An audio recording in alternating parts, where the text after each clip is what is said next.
Mr. A, a 65-year-old, is an accountant of a company, furnishes the following details for the year ended 31st March 2024 ആണ്. Okay, ഈ പറയുന്ന ഒരു mister A എന്ന് പറയുന്ന ഒരാള് ഒരു അക്കൗണ്ടന്റ് ആണ്. ഇദ്ദേഹത്തിന് 65 വയസ്സുണ്ട്. 65 വയസ്സെന്ന് പറഞ്ഞാൽ അവിടെ നോട്ട് ചെയ്യണം, ഈസ് എ സീനിയർ സിറ്റിസൺ ആണ്. ഓക്കെ, 60 വയസ്സിന് മുകളിലുള്ള ആൾക്കാർ നമ്മൾ സീനിയർ സിറ്റിസൺ ആയിട്ടാണ് ഇൻകം ടാക്സ് നമ്മൾ കണക്കാക്കുക. സോ അത് ഫോളോയിങ് ഇയാളുടെ കുറച്ച് ഡീറ്റെയിൽസ്, ഇയാളുടെ ഇൻകവുമായിട്ട് ബന്ധപ്പെട്ട കുറച്ച് ഡീറ്റെയിൽസ് നമുക്ക് തന്നിട്ടുണ്ട്. ഇയാളുടെ ബേസിക് സാലറി 3,50,000 ആണ്, 3,50,000 ആണ്. അതുപോലെ തന്നെ ഡിയർനെസ് അലവൻസ് ഉണ്ട് 60,000. അത് ഇയാളുടെ ബേസിക് പേയുടെ പാർട്ടായിട്ടുള്ള ഒരു ഡിയർനെസ് അലവൻസ് അല്ല, not forming part of the basic pay എന്ന് പറഞ്ഞിട്ടുണ്ട്. ഓക്കെ, നമുക്കറിയാം ചില കേസുകളിൽ സാലറി കാൽക്കുലേറ്റ് ചെയ്യുന്ന സമയത്ത്, സാലറിയുടെ പെർസെൻറ്റേജ് എടുക്കുന്ന സമയത്തൊക്കെ നമുക്ക് അവിടെ എന്തൊക്കെയാണ് സാലറിയിൽ ഇൻക്ലൂഡ് ചെയ്യുക എന്നുള്ളത് പറയുന്ന പ്രൊവിഷൻസ് ഉണ്ടാവും. അവിടെ നമ്മൾ പാർട്ട് ഓഫ് ദി ബേസിക് പേയുടെ കേസിലുള്ളത് മാത്രമേ നമ്മൾ എന്ത് ചെയ്യാറുള്ളൂ, എടുക്കാറുള്ളൂ. ഓക്കെ, അപ്പോൾ ഇത് നോക്കുക, 60,000 ഇത് ഫുൾ എമൗണ്ടും not forming part of the basic pay ആണ്. ഓക്കെ, ഇനി എന്റർടൈൻമെന്റ് അലവൻസ് ഉണ്ട് 24,000.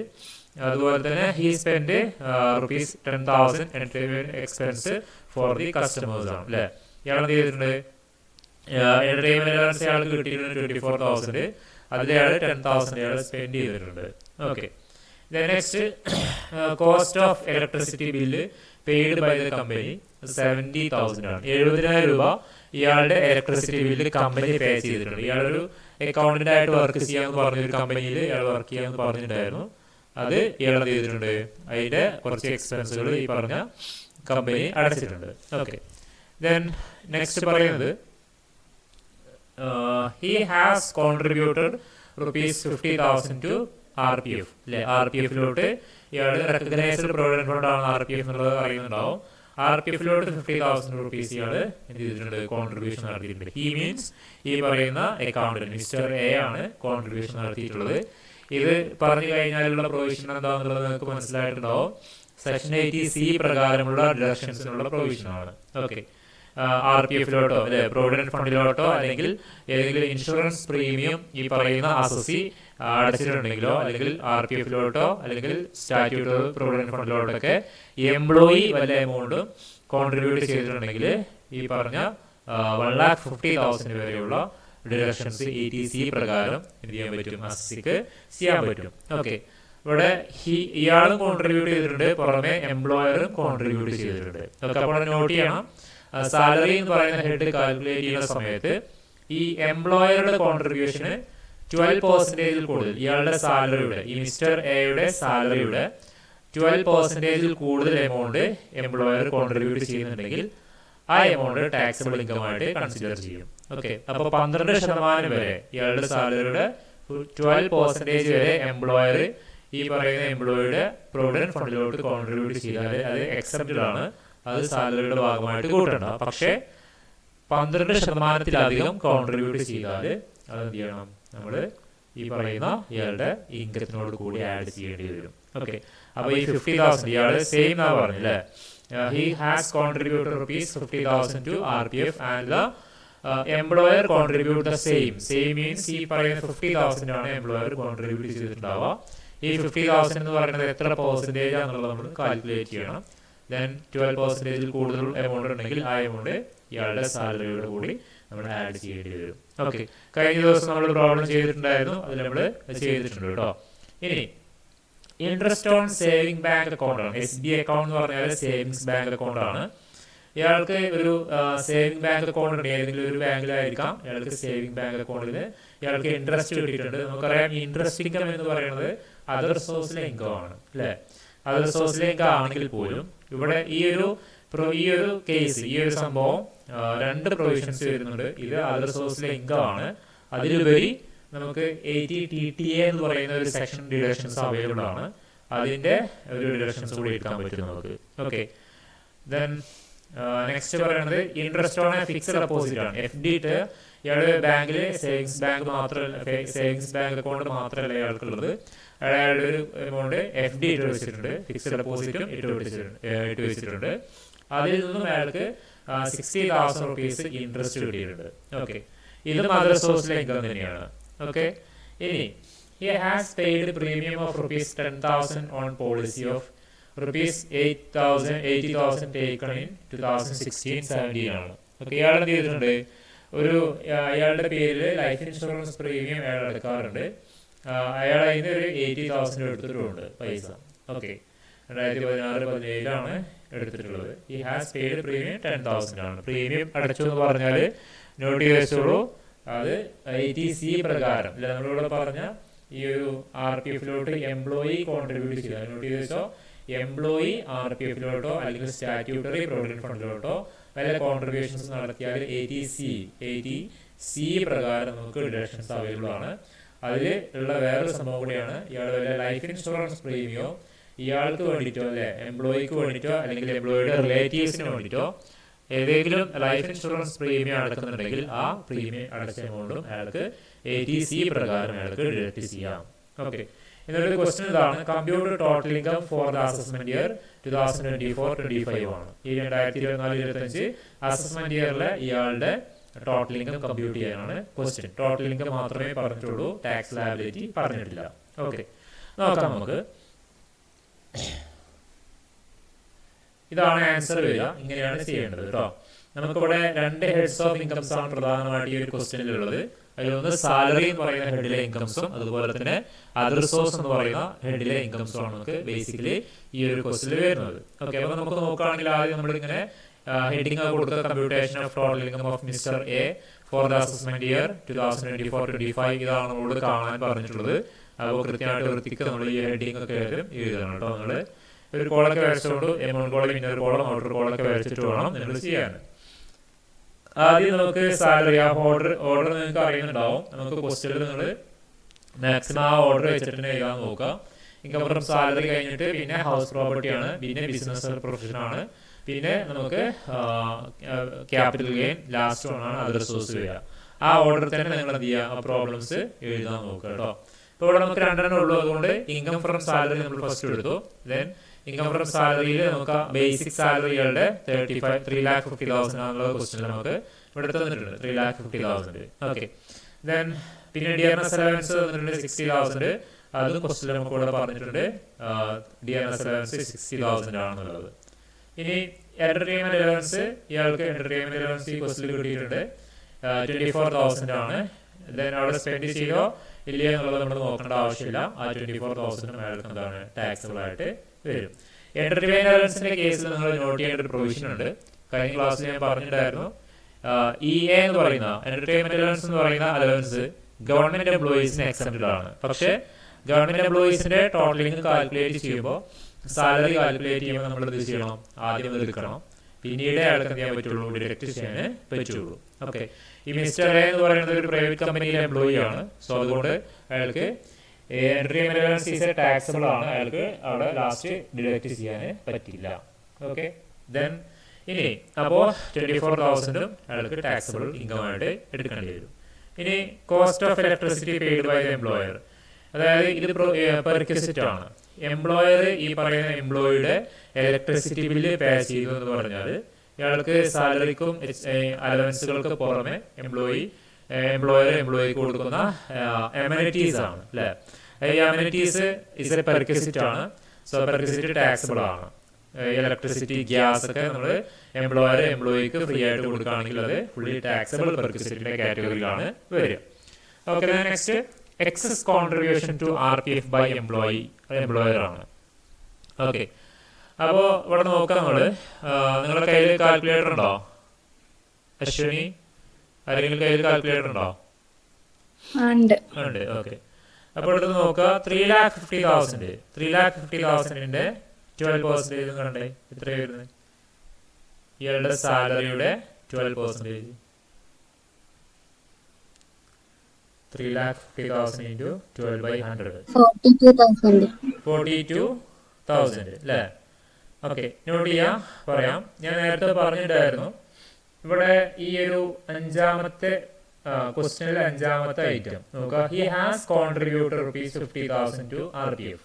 ദാറ്റ് മീൻസ് എംപ്ലോയി, നമ്മളുടെ മിസ്റ്റർ എ എന്ന് പറയുന്ന വ്യക്തി അയാളുടെ പ്രൊവിഡന്റ് ഫണ്ടിലോട്ട് 50,000 രൂപ കോൺട്രിബ്യൂട്ട് ചെയ്തിട്ടുണ്ട്. ഓക്കെ, അത് നമുക്ക് ATC എന്ന് പറയുന്ന ഡിഡക്ഷൻസിനുള്ള പ്രൊവിഷനാണ്. അതുപോലെ തന്നെ ഇയാളുടെ എംപ്ലോയറും കോൺട്രിബ്യൂട്ട് ചെയ്തിട്ടുണ്ട് ഇത്രയും എമൗണ്ട്. സെയിം എന്ന് പറഞ്ഞാൽ ഈ 50,000 റുപ്പീസ് എംപ്ലോയറും കോൺട്രിബ്യൂട്ട് ചെയ്തിട്ടുണ്ട്. ഓക്കെ, ആ ഇയാൾ കോൺട്രിബ്യൂട്ട് ചെയ്ത എംപ്ലോയർ കോൺട്രിബ്യൂട്ട് ചെയ്താൽ ഈ എംപ്ലോയിയുടെ സാലറിയുടെ 12% വരെ കോൺട്രിബ്യൂട്ട് ചെയ്യുകയാണെങ്കിൽ പ്രശ്നമില്ല. ഓക്കെ, 12% എത്ര കാൽക്കുലേറ്റ് ചെയ്ത് 38,000. ഓക്കെ, സോറി 42,000 അല്ലേ, 42,000 ആണ് 12% പറയുന്നത്. ദെൻ അപ്പോൾ 42,000 വരെ എംപ്ലോയിയുടെ പ്രൊവിഡന്റ് ഫണ്ടിലോട്ട് വല്ല എമൗണ്ട് ഡെപ്പോസിറ്റ് ചെയ്താൽ അതിനെ ഇൻകമായിട്ട് എടുക്കണ്ട. ഓക്കെ, അതിൽ കൂടുതൽ കൊണ്ടുവന്നാൽ എന്ത് ചെയ്യണം? ആ എക്സസ് എമൗണ്ടിനെ അയാളുടെ ഇൻകമായിട്ട് എടുക്കേണ്ടി വരും.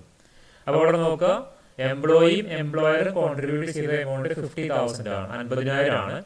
അപ്പോൾ ഇയാൾക്ക് മാക്സിമം എംപ്ലോയർ കോൺട്രിബ്യൂട്ട് ചെയ്യുന്ന എമൗണ്ട് മാക്സിമം ഡിഡക്ഷൻസ് അല്ലെങ്കിൽ ഇൻകമായിട്ട് പരിഗണിക്കാതിരിക്കുക 12% വരെയാണ്. ആ 12% എന്ന് പറയുന്നത് 42,000 ആണ്. അപ്പോൾ 50,000 മൈനസ് 42,000, 8,000 അധികമായിട്ട് കൊണ്ടുവന്നിട്ടുണ്ട്. അതാണ് excess contribution to RPF employer. Okay, employer excess ആയിട്ട് RPFിലോട്ട്, ദാറ്റ് മീൻസ് റെക്കഗ്നൈസ്ഡ് പ്രൊവിഡന്റ് ഫണ്ടിലോട്ട് അധികമായിട്ട് കൊണ്ടുവന്ന എമൗണ്ട് 12% കൂടുതലുള്ള എമൗണ്ട് ആണ് 8,000. ഈ 8,000 കിട്ടിയത് പറഞ്ഞുതരാം. ഇപ്പം നേരത്തെ കാൽക്കുലേറ്റ് ചെയ്തിട്ടാവും 42,000. ദെൻ ഇയാൾ കോൺട്രിബ്യൂട്ട് ചെയ്തത് 50,000 ആണ്. പക്ഷെ മാക്സിമം നമുക്ക് എക്സംഷൻ കിട്ടുക 42,000 ആണ്. ആ എക്സസ് എമൗണ്ട് ആണ് 8,000. 50,000 മൈനസ് 42,000 കേട്ടോ. ഇനി അപ്പോൾ ഇതൊക്കെ പാടെ ആഡ് ചെയ്താൽ 1, 2, 3, 4, 5 ഐറ്റംസ് ആഡ് ചെയ്താൽ നമുക്ക് ഗ്രോസ് സാലറി കിട്ടും 5,12,000 എന്ന് പറയുന്ന എമൗണ്ട് കിട്ടും. ഓക്കെ, 5,12,000. ദെൻ ഗ്രോസ് സാലറി നമുക്ക് എന്ത് ചെയ്യാം? സാലറി ആക്കി, ഇൻകം ഫ്രം സാലറി ആക്കി മാറ്റാൻ നമ്മൾ ഡിഡക്ഷൻസ് ഉണ്ട്. ആ ഡിഡക്ഷൻസ് നമുക്ക് ക്വസ്റ്റ്യനിൽ പറഞ്ഞിട്ടുണ്ടാവില്ല. ക്വസ്റ്റ്യനിൽ പറഞ്ഞിട്ടില്ലെങ്കിലും സാലറി എന്ന് പറയുന്ന ഹെഡിൽ നമുക്ക് മൈനസ് ചെയ്യാൻ പറ്റുന്നതാണ് standard deduction. Okay, standard deduction flat 50,000 rupees ആണ്. 50,000 രൂപ നമുക്ക് എന്ത് ചെയ്യാൻ പറ്റും? കുറക്കാൻ പറ്റും. 5,12,000 50,000 രൂപ സ്റ്റാൻഡേർഡ് ഡിഡക്ഷൻ. അത് എല്ലാ എംപ്ലോയീസിനും പറ്റും കേട്ടോ. എല്ലാ ഈ പറയുന്ന HUF ആൻഡ് HUF അല്ല, നമ്മുടെ ഇൻഡിവിജ്വൽ ആയിട്ടുള്ള എല്ലാ വ്യക്തികൾക്കും സാലറി കിട്ടിയ ഇൻഡിവിജ്വൽസിന് മാത്രമാണ് അത്തരം അസസികൾക്കൊക്കെ എന്ത് ചെയ്യാൻ പറ്റും? 50,000 റുപ്പീസ് കുറക്കാൻ പറ്റും. അങ്ങനെ കുറച്ച് കഴിഞ്ഞാൽ എമൗണ്ട് എന്ത് ചെയ്യുക? ഔട്ടർ കോളത്തിലോട്ട് എടുത്ത് എഴുതി വെക്കുക. അപ്പോൾ നിങ്ങൾ ചെയ്യേണ്ടത് ഇന്നർ കോളം ഔട്ടർ കോളം വരച്ചുകൊണ്ടു. ഇന്നർ കോളത്തിലായിരിക്കണം ഇതിൻ്റെ കാൽക്കുലേഷൻസ് ഒക്കെ ചെയ്യേണ്ടത്. ഔട്ടർ കോളത്തിൽ ഫൈനൽ എമൗണ്ട് മാത്രം എഴുതിയാൽ മതി. അപ്പോൾ ഇൻകം ഫ്രം സാലറി കിട്ടി 4,62,000 എന്ന് പറയുന്ന എമൗണ്ട് കിട്ടി.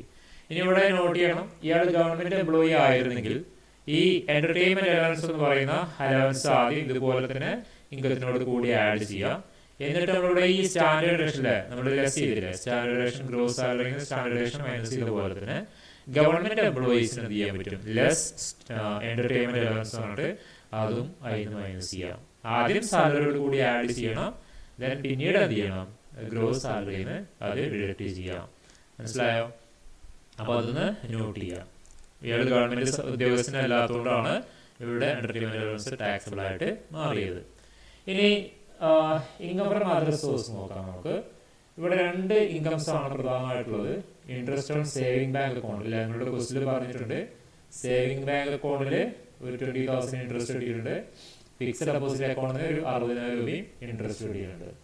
അപ്പോൾ അത് നമ്മളിവിടെ എടുത്ത് ഇന്നർ കോളത്തിൽ ദെൻ രണ്ടും പാട് ആഡ് ചെയ്ത് കഴിഞ്ഞാൽ 80,000 ആണ് ഇൻകം ഫ്രം അതർ സോഴ്സ് വരുന്നത്.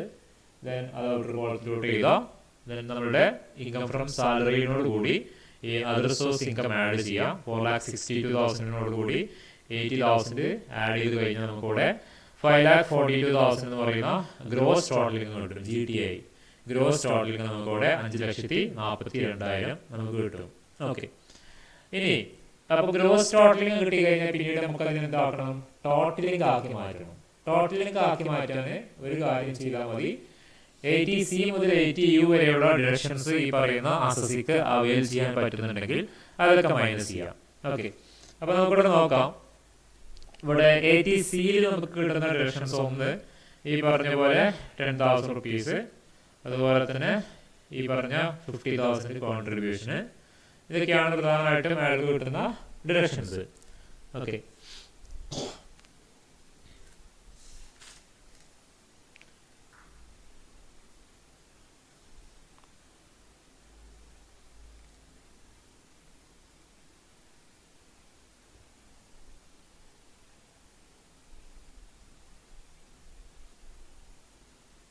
ഓക്കെ, ഇനി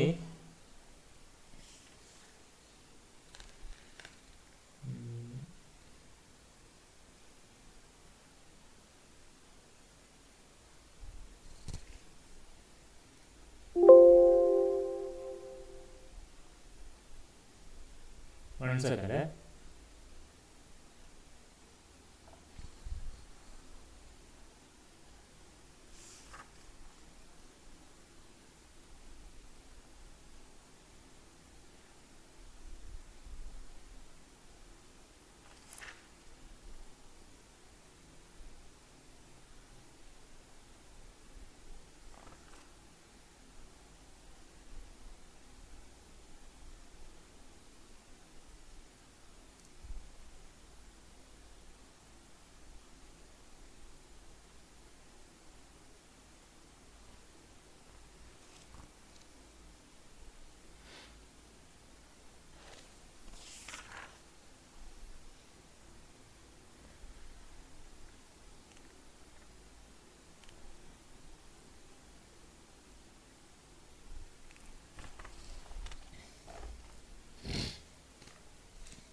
ഓക്കെ, കാണാൻ പറ്റുന്നില്ലേ? ഒഡിബിൾ അല്ലേ? Hello, okay. അപ്പൊ നമ്മളിവിടെ പറഞ്ഞു നിർത്തിയത് ഗ്രോസ് ടോട്ടലിംഗ് കിട്ടി 5,42,000 കിട്ടി. ഇനി നമുക്കിവിടെ ഗ്രോസ് ടോട്ടലിംഗ് എന്ത് ചെയ്യണം? ടോട്ടലിംഗ് ആക്കി മാറ്റണം. അതിന് നമുക്ക് 80C മുതൽ 80U വരെയുള്ള ഡിറക്ഷൻസ് ഒക്കെ നമുക്ക് മൈനസ് ചെയ്യണം. അതിലൂടെ നോക്കാം, നമുക്ക് 2 ഡിറക്ഷൻസ് ആണ് മെയിൻ ആയിട്ട് ഇവിടെ ഉള്ളൂ. ഒന്ന് 80C ആണ്. 80Cക്കുള്ള ഡിറക്ഷൻസ് ഒന്ന് എന്ന് പറഞ്ഞാൽ ഈ പറയുന്ന എംപ്ലോയിയുടെ കോൺട്രിബ്യൂഷൻ ആണ്. എംപ്ലോയിയുടെ നോട്ട് ചെയ്യണം, എംപ്ലോയി എന്തെങ്കിലും ഇയാളുടെ പ്രൊവിഡന്റ് ഫണ്ടിലോട്ട് കോൺട്രിബ്യൂഷൻസ് നടത്തിയാൽ അയാൾക്ക് എന്ത് കിട്ടും? ഡിറക്ഷൻസ് കിട്ടും. അപ്പൊ ഈ 50,000 എന്ത് ചെയ്യാൻ പറ്റും? അയാൾക്ക് 80C പ്രകാരം ഡിറക്ഷൻസ് കിട്ടുന്നുണ്ട്. ഓക്കെ, അതിന് പുറമെ ഇയാൾക്ക് ഇവിടെ നോട്ട് ചെയ്യണം, നമുക്ക് ടെക്സ്റ്റ് ബുക്കിൽ ഉണ്ടോ എന്നുള്ളത്, നിങ്ങളുടെ കയ്യിൽ ടെക്സ്റ്റ് ബുക്ക് ഉണ്ടെങ്കിൽ നിങ്ങൾക്ക് കാണാൻ പറ്റും. ഈ ലൈഫ് ഇൻഷുറൻസ് പ്രീമിയം ഇയാൾ അടച്ചു കഴിഞ്ഞാൽ അയാൾക്ക് എന്ത് കിട്ടും? ഈ പറഞ്ഞ പോലെ തന്നെ ഒരു ഡിറക്ഷൻസ് 80C പ്രകാരം അയാൾക്ക് കിട്ടും. ഓക്കെ, ഈ പോളിസി എടുത്തത് ഈ ഒരു ഇടയിലാണെങ്കിൽ 2016-17 ഇടയിലാണ് ഇദ്ദേഹം വല്ല പോളിസി എടുത്തത്. ദാറ്റ് മീൻസ് ഇൻഷുറൻസ് പോളിസി എടുത്തത് 2016-17 കാലഘട്ടത്തിലാണെങ്കിൽ ആ പോളിസി എമൗണ്ടിന്റെ 10% ആണ് നമുക്ക് എന്ത് ചെയ്യാൻ പറ്റുക? നമുക്ക് അതിന്റെ 80C പ്രകാരം ഡിഡക്ട് ചെയ്യാൻ പറ്റുക.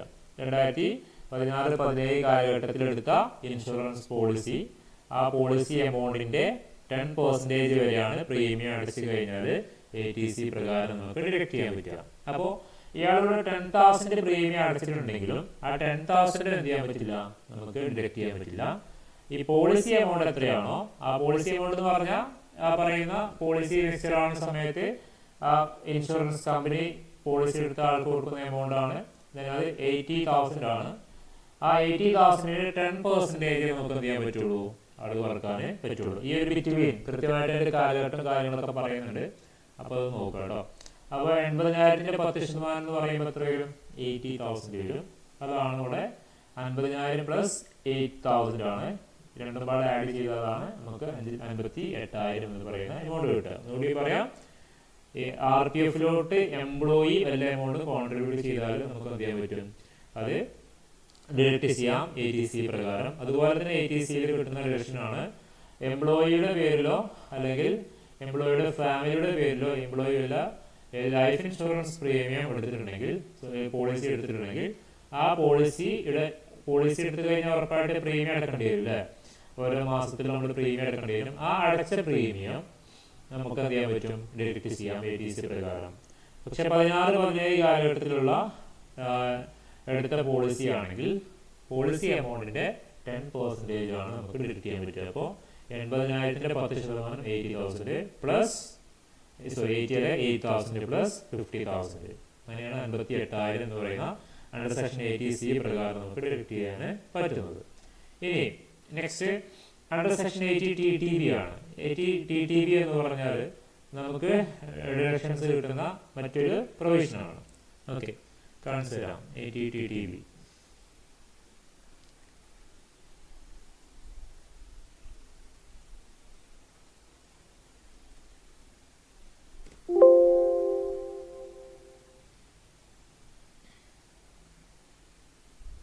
TTB ഒക്കെ നമ്മളിന്നലെ ഒരു പ്രാവശ്യം കാണിച്ചിട്ടുണ്ടായിരുന്നു കേട്ടോ.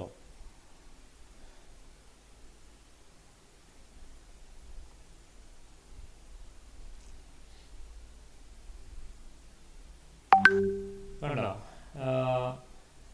Deduction from interest on deposit ആണ് TTB പ്രകാരം.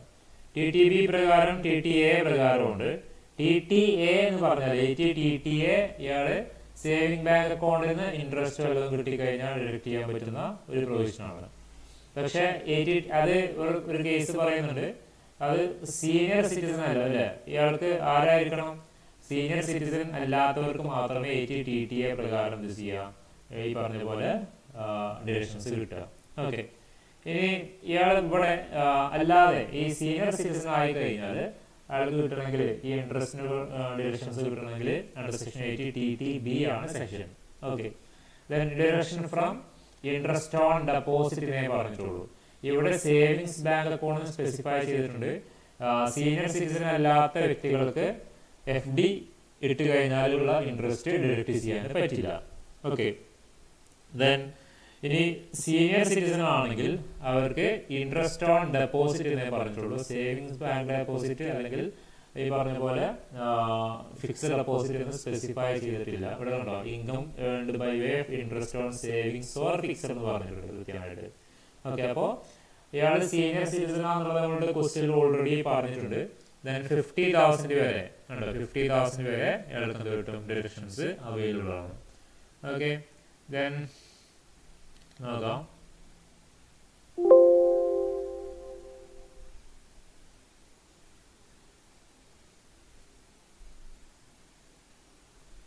അപ്പൊ ഇതാണ് ATTTB ഉണ്ടോ. TTB പ്രകാരം 50,000 രൂപ. അപ്പോൾ അയാൾക്ക് മാക്സിമം 50,000 രൂപ വരെ എന്തെടുക്കാൻ പറ്റും? ഡിഡക്ഷൻസ് എടുക്കാൻ പറ്റും. ഇപ്പോൾ അതർ റിസോഴ്സിലെ ആൾക്ക് ടോട്ടലി 20,000 പ്ലസ് 60,000 ടോട്ടലി 80,000 രൂപ അതർ റിസോഴ്സിൽ ഇൻകം ഉണ്ട്. അതിൽ 50,000 രൂപ എന്ത് ചെയ്യാൻ പറ്റും? അയാൾക്ക് ഡിഡക്ട് ചെയ്യാൻ പറ്റും. ഓക്കെ, അപ്പോൾ ഈ പറയുന്ന 50,000 പ്ലസ് 88,000 രണ്ട് ഡിഡക്ഷൻസ് കൂടി ആഡ് ചെയ്താൽ 1,08,000 ആണ് അയാൾക്ക് കിട്ടുന്ന അണ്ടർ സെക്ഷൻ 80C മുതൽ 80U വരെയുള്ള ഡിഡക്ഷൻസ് കിട്ടുന്ന ഡിഡക്ഷൻ എമൗണ്ട്. അത് അയാളുടെ ഗ്രോസ് ടോട്ടലിൽ നിന്ന് മൈനസ് ചെയ്ത് കഴിഞ്ഞാൽ നമുക്ക് ഇവിടെ കിട്ടും 4,34,000 എന്ന് പറയുന്ന എമൗണ്ട് ആണ് അയാളുടെ ടോട്ടൽ ഇൻകമായിട്ട് നമുക്ക് റിസീവ് ചെയ്യാം. ഓക്കെ, മനസ്സിലായിട്ടുണ്ടാവും എന്ന് വിചാരിക്കുന്നു. ഏതെങ്കിലും ഡൗട്ട് ഉണ്ടോ? ഇങ്ങനെയാണ് ചെയ്യേണ്ടത് കേട്ടോ. പ്രോബ്ലംസ് ചെയ്യുമ്പോൾ ഓരോ പ്രൊവിഷൻസ് നോട്ട് ചെയ്യുക. ഞാൻ പറയുന്ന പ്രൊവിഷൻസ് ഒക്കെ നോട്ട് ചെയ്തുകൊണ്ടു അതൊക്കെ നമുക്ക് ക്വസ്റ്റനിൽ നമുക്ക് പ്രോബ്ലം ചെയ്യുമ്പോൾ വരും. ഇനി നമുക്ക് അടുത്ത ക്വസ്റ്റനിലോട്ട് പോവാം. Mister A is a disabled person. അപ്പോൾ നോട്ട് ചെയ്ത് വെച്ചോ, ഡിസേബിൾഡ് പേഴ്സൺ ആണ്. മിസ്റ്റർ എ എന്ന് പറഞ്ഞാൽ ഇയാളുടെ അസസി ആണ്. അസസി ഡിസേബിൾഡ് പേഴ്സൺ ആണ്. ഡിസേബിൾഡ് പേഴ്സൺ എന്ന് പറഞ്ഞാൽ അപ്പം തന്നെ നിങ്ങളുടെ മൈൻഡിൽ വരണം, അതൊരു ഡിഡക്ഷനുള്ള പ്രൊവിഷനാണ്. ഓക്കെ, ഏതാണ് ഡിഡക്ഷൻ എന്നുള്ളത് ആദ്യം തന്നെ പറഞ്ഞുതരാം. എന്താണ് ഡിസേബിൾഡ് പേഴ്സണുള്ള, അതായത് അസസി ഡിസേബിൾഡ് പേഴ്സൺ ആണെങ്കിൽ കിട്ടുന്ന ഡിഡക്ഷൻ ആണ് കേട്ടോ. ഇവിടെ നോക്കിക്കോ, അണ്ടർ സെക്ഷൻ 80U ആണ്. 80U അസസി ഡിസേബിൾഡ് പേഴ്സൺ ആണെങ്കിൽ എന്ത് കിട്ടും? നമുക്ക് 80U പ്രകാരം അയാളുടെ ഗ്രോസ് ടോട്ടൽ ഇൻകത്തിൽ 75,000 രൂപ നമുക്ക് ഡിഡക്ട് ചെയ്യാം. ഓക്കെ, അത് നമുക്ക് വേറെ ഒന്നും നോക്കേണ്ട ആവശ്യമില്ല. 80U പ്രകാരം നമുക്ക് 75,000 എടുക്കാം. ഇനി ക്വസ്റ്റ്യൻ പറയാണ് ഇയാളുടെ ഡിസബിലിറ്റി സിവിയർ ഡിസബിലിറ്റി ആണ്. കുറച്ചും കൂടി എന്താ പറയാ, നമുക്ക് പല കാറ്റഗറി ഇല്ലേ, ഡിസബിലിറ്റിനെ നമുക്ക് പല പെർസെൻറ്റേജിൽ നമുക്ക് അതിനെ പറയാൻ പറ്റും. അപ്പോൾ 40% കൂടുതൽ ഡിസബിലിറ്റി, 60% കൂടുതൽ ഡിസബിലിറ്റി ഉണ്ടെങ്കിലാണ് നമ്മളതിനെ സിവിയർ ഡിസബിലിറ്റി എന്ന് പറയാം. അങ്ങനെയാണെങ്കിൽ അയാളുടെ ഗ്രോസ് ടോട്ടൽ ഇൻകത്തിൽ 1,25,000 വരെ എന്ത് ചെയ്യാൻ പറ്റും? നമുക്ക് ഡിഡക്ട് ചെയ്യാം. 80U ആണ്. സെക്ഷൻ നോട്ട് ചെയ്ത് വെച്ചോട്ടോ, 80U ആണ് നമുക്ക് ഡിഡക്ട് ചെയ്യാൻ പറ്റുക. ഓക്കെ, അപ്പോൾ നമ്മൾ ക്വസ്റ്റ്യനിലോട്ട് കൂടി പോവാണ്. അപ്പോൾ mister A is a disabled person ആണ്. അപ്പോൾ 80U പ്രകാരം നമുക്ക് ഡിഡക്ഷൻസിന് എടുക്കാൻ പറ്റും. His particular set income for the assessment year 2024-25 are as follows ആണ്. നമുക്ക് ഇയാളുടെ 2024-25 അയാളുടെ ഇൻകവുമായിട്ട് ബന്ധപ്പെട്ട കുറച്ച് ഡീറ്റെയിൽസ് തന്നിട്ടുണ്ട്. അതായത് സാലറി ഇൻകം നമുക്ക് 6,50,000 ആണ്, 6,50,000 ആണ്. ഓക്കെ, അതുപോലെ തന്നെ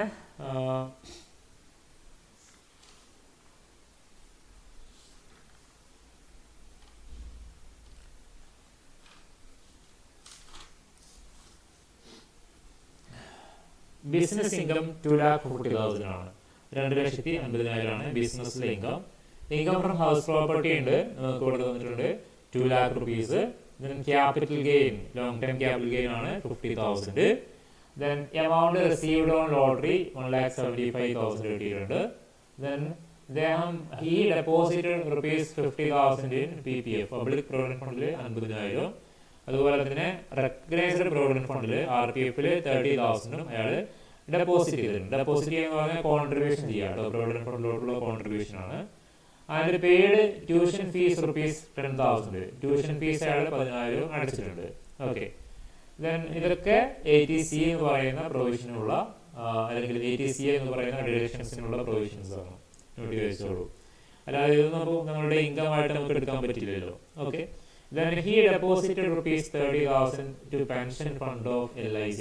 LIC നടത്തുന്ന ഒരു പെൻഷൻ ഫണ്ട് ഉണ്ട്, അതിലോട്ട് 30,000 എന്ത് ചെയ്തിട്ടുണ്ട്, ഡെപ്പോസിറ്റ് ചെയ്തിട്ടുണ്ട്. ഇത് ATCCക്കുള്ള ഡിഡക്ഷൻ ആണ് കേട്ടോ. ATCCC എന്ന് പറയും, CCC ആണ്. അതായത് നമ്മുടെ സെൻട്രൽ ഗവൺമെന്റ് നടത്തുന്ന ലൈഫ് ഇൻഷുറൻസ് LIC പോലുള്ള സ്ഥാപനങ്ങൾ നടത്തുന്ന ഏതെങ്കിലും പെൻഷൻ ഫണ്ടിലോട്ട് ഈ പറയുന്ന അസസി എല്ലാം ഡെപ്പോസിറ്റ് ചെയ്തിട്ടുണ്ടെങ്കിൽ അതിനുള്ള ഡിഡക്ഷൻസ് ആയിട്ട് നമുക്ക് എന്ത് ചെയ്യാൻ പറ്റും, ATCC പ്രകാരം നമുക്ക് എടുക്കാൻ പറ്റും. ഓക്കെ, ഇനി next he paid interest rupees 10,000 on loan taken from financial institution for his higher studies ആണ്. ഓക്കെ, ഇയാളുടെ ഹയർ സ്റ്റഡീസിന് വേണ്ടിയിട്ട് ഒരു ലോൺ എടുത്തിട്ടുണ്ടായിരുന്നു. ആ ലോണിന്റെ 10,000 ഇൻട്രസ്റ്റ് അയാൾ അടച്ചിട്ടുണ്ട്. ആ പ്രീവിയസ് ഇയർ 10,000 ഇൻട്രസ്റ്റ് അടച്ചിട്ടുണ്ട്. ഇത് ഏത് സെക്ഷൻ ഓഫ് ഡിഡക്ഷൻസിനുള്ളതാ പറയാൻ പറ്റും ആർക്കെങ്കിലും? ഏതാണ് ഡിഡക്ഷൻ സെക്ഷൻ പറഞ്ഞുണ്ടോ ആർക്കെങ്കിലും? ഹയർ സ്റ്റഡീസിന് എഡ്യൂക്കേഷണൽ പർപ്പസിന് വേണ്ടി ലോൺ എടുത്താൽ ആ ലോണിന്റെ ഇൻട്രസ്റ്റ് അടക്കുന്നുണ്ടെങ്കിൽ അത് ഏത് സെക്ഷൻ പ്രകാരമാണ് നമുക്ക് ഡിഡക്ട് ചെയ്യാൻ പറ്റുക? ഞാനന്ന് ക്ലാസ്സിൽ പറഞ്ഞിട്ടുണ്ടായിരുന്നു, E ആണ്. E എന്ന് പറഞ്ഞാൽ എഡ്യൂക്കേഷൻ എന്നുള്ളത് അങ്ങനെ ഓർത്ത് വെച്ചാൽ മതി എന്നൊക്കെ പറഞ്ഞിരുന്നു അല്ലേ? അപ്പൊ സെക്ഷൻ 80E പ്രകാരം നമുക്ക് എന്ത് ചെയ്യാൻ പറ്റും, അങ്ങനെ വല്ല ഇൻട്രസ്റ്റും അടക്കുന്നുണ്ടെങ്കിൽ ഇയാൾക്കോ ഇയാളുടെ റിലേറ്റീവ്സിനോ വേണ്ടിയിട്ട് ലോൺ എടുത്താൽ അതിന്റെ ഇൻട്രസ്റ്റ് നമുക്ക് ഓർക്കാൻ പറ്റും. അതാണത്.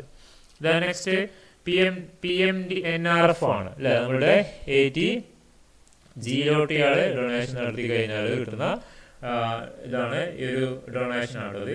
ഈ പേര് 15,000 to prime minister's national relief fund ആണ്, അതിലോട്ട് ഡൊണേഷൻ ചെയ്തതാണ്. അത് 80G പ്രകാരം ഡിഡക്ഷൻസ് അവൈലബിൾ ആണ്. Next he paid donation to political party 5,000 ആണ്, ബൈ ചെക്ക് ആണ്. അത് നമുക്ക് 80GGC പ്രകാരം നമുക്ക് ഡിഡക്ഷൻസ് എടുക്കാൻ പറ്റുന്ന ഒരു പ്രൊവിഷനാണ്.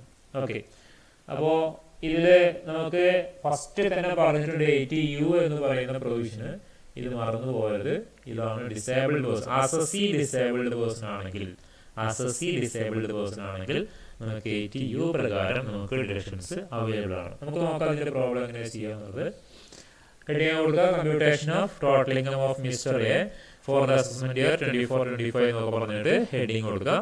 നമുക്ക് തന്ന ഒക്കെ ഡീറ്റെയിൽസ് ഒക്കെ നമുക്ക് തന്നിട്ടുണ്ട്. അപ്പോൾ ഇതിൽ നമ്മൾ വേറെ ഒന്നും ചെയ്യാനൊന്നുമില്ല. ഓക്കെ,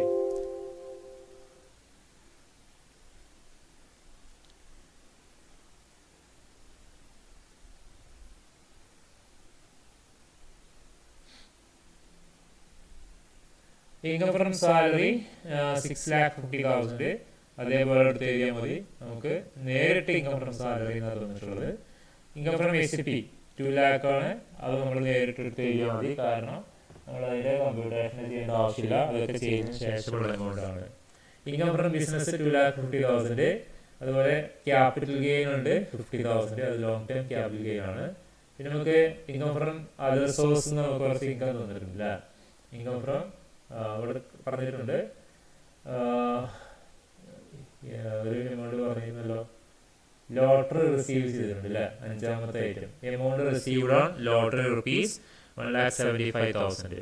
ഒക്കെ 1,75,000 ആൾക്ക് ലോട്ടറി എമൗണ്ട് കിട്ടിയിട്ടുണ്ട്.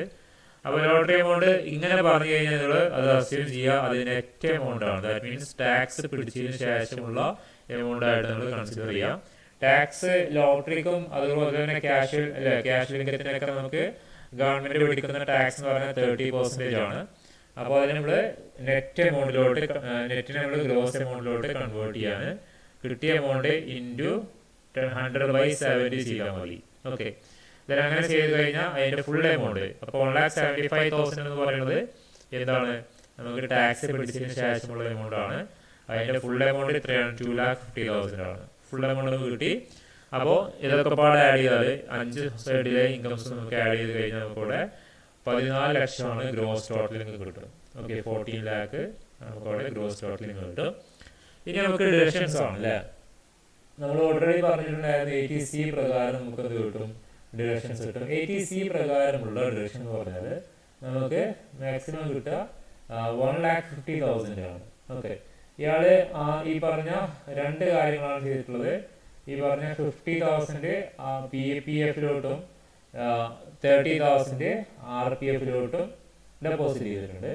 പുറമെ ഈ പറഞ്ഞ ട്യൂഷൻ ഫീസ് അടച്ചു കഴിഞ്ഞാൽ 10,000 നമുക്ക് 80C പ്രകാരം അതും നമുക്ക് കിട്ടും, ഡിഡക്ഷൻസ് കിട്ടുന്ന ഒരു പ്രൊവിഷനാണ്. ഓക്കെ, അപ്പോൾ 50,000 പ്ലസ് 30,000 എത്ര വരും, 80,000 പ്ലസ് 10,000 ഒക്കെ പാടെ 90,000 80C പ്രകാരം നമുക്ക് ഡിഡക്ഷൻസിനുള്ള പ്രൊവിഷൻ ഉണ്ട്. ഓക്കെ, അപ്പോൾ നമുക്കത് കുറക്കാൻ പറ്റും. ഇനി LIC നടത്തുന്ന പെൻഷൻ ഫണ്ടിലോട്ട് ഇയാൾ ഒരു 30,000 അതും ഡെപ്പോസിറ്റ് ചെയ്തിട്ടുണ്ട്. അതും എന്ത് ചെയ്യാൻ പറ്റും, നമുക്ക് 80CCC ആണ്, CCC കേട്ടോ. 80CC ഞാൻ കാണിച്ചു തരാം.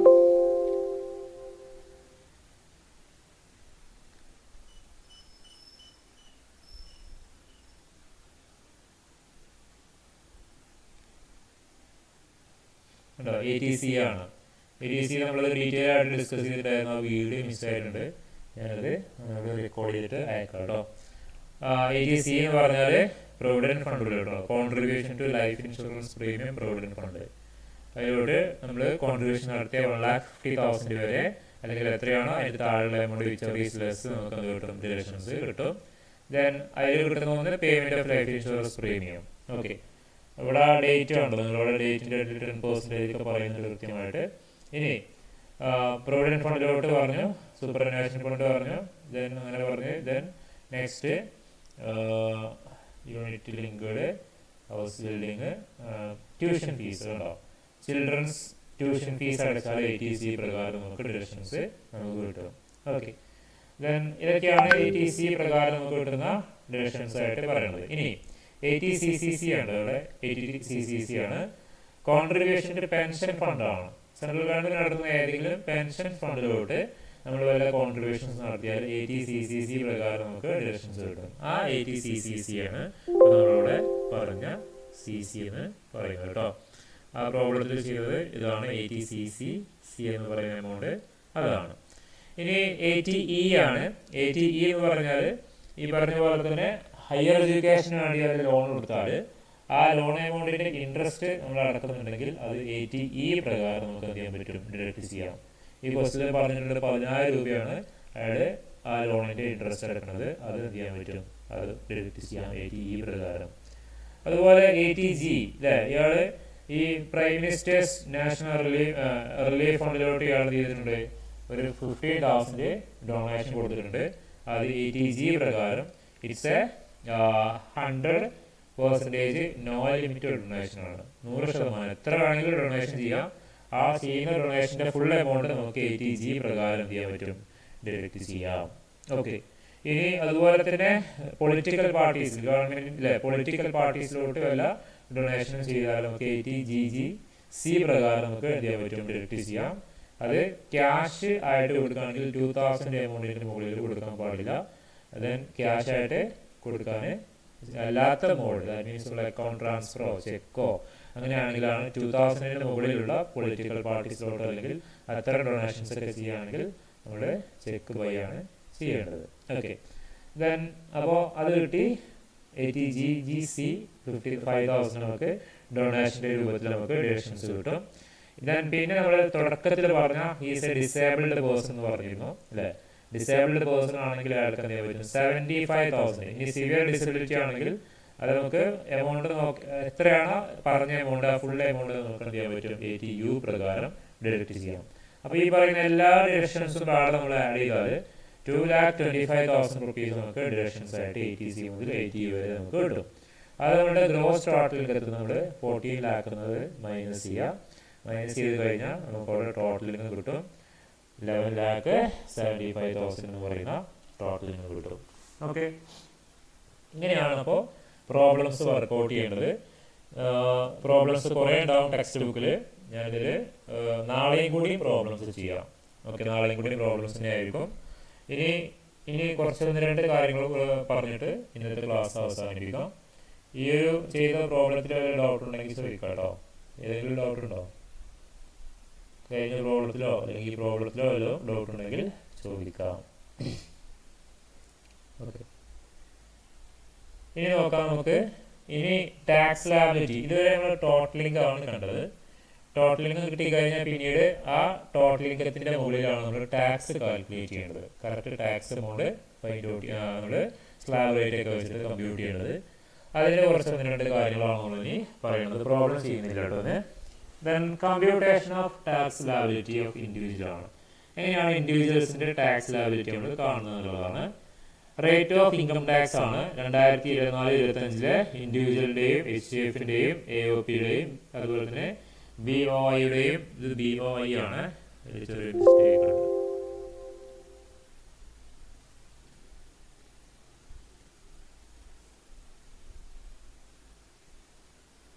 ഓക്കെ, ഇത്രയും ആൾക്കാരുടെ rate of tax income tax ആണ് ഇവിടെ കൊടുത്തിട്ടുള്ളത് കേട്ടോ.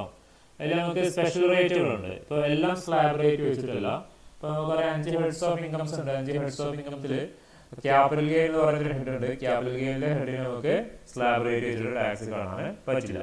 അത് ലോങ് ടൈം ക്യാപിറ്റൽ ഗെയിൻ ഉണ്ടെങ്കിൽ 20% ആണ് ടാക്സ്. എത്രയാണോ long time capital gain amount അതിൻ്റെ 20% long time capital gain tax വരിക. അത് സ്ലാബ് റേറ്റ് വെച്ചിട്ടല്ല കാണും കേട്ടോ. ഈ ഒരു സ്പെഷ്യൽ റേറ്റ് വെച്ചിട്ടാണ് ലോങ് ടൈം ക്യാപിറ്റൽ ഗെയിനിൻ്റെ ടാക്സ് നമ്മൾ ഫൈൻഡ് ഔട്ട് ചെയ്യേണ്ടത്. ഇനി ലോങ് ടൈം ക്യാപിറ്റൽ ഗെയിന് നമ്മൾ കമ്പ്യൂട്ടർ വിത്തൗട്ട് ഇൻഡെക്സിങ് ആണെങ്കിൽ, ഇൻഡെക്സേഷൻ ചെയ്യാതെ, അറിയാലോ ഇൻഡെക്സേഷൻ എന്താണെന്നുള്ളത് ഓർമ്മ ഉണ്ടോ? ആർക്കെങ്കിലും ഓർമ്മ ഉണ്ടോ ഇൻഡെക്സേഷൻ എന്താണെന്നുള്ളത്? എനിബഡി എന്ന് പറയാൻ പറ്റും. എന്താ ഇൻഡെക്സേഷൻ എന്നൊക്കെ പറഞ്ഞാൽ? കോസ്റ്റ് ഇൻഫ്ലേഷൻ ഇൻഡെക്സ്, CIA ഓർമ്മ ഉണ്ടോ?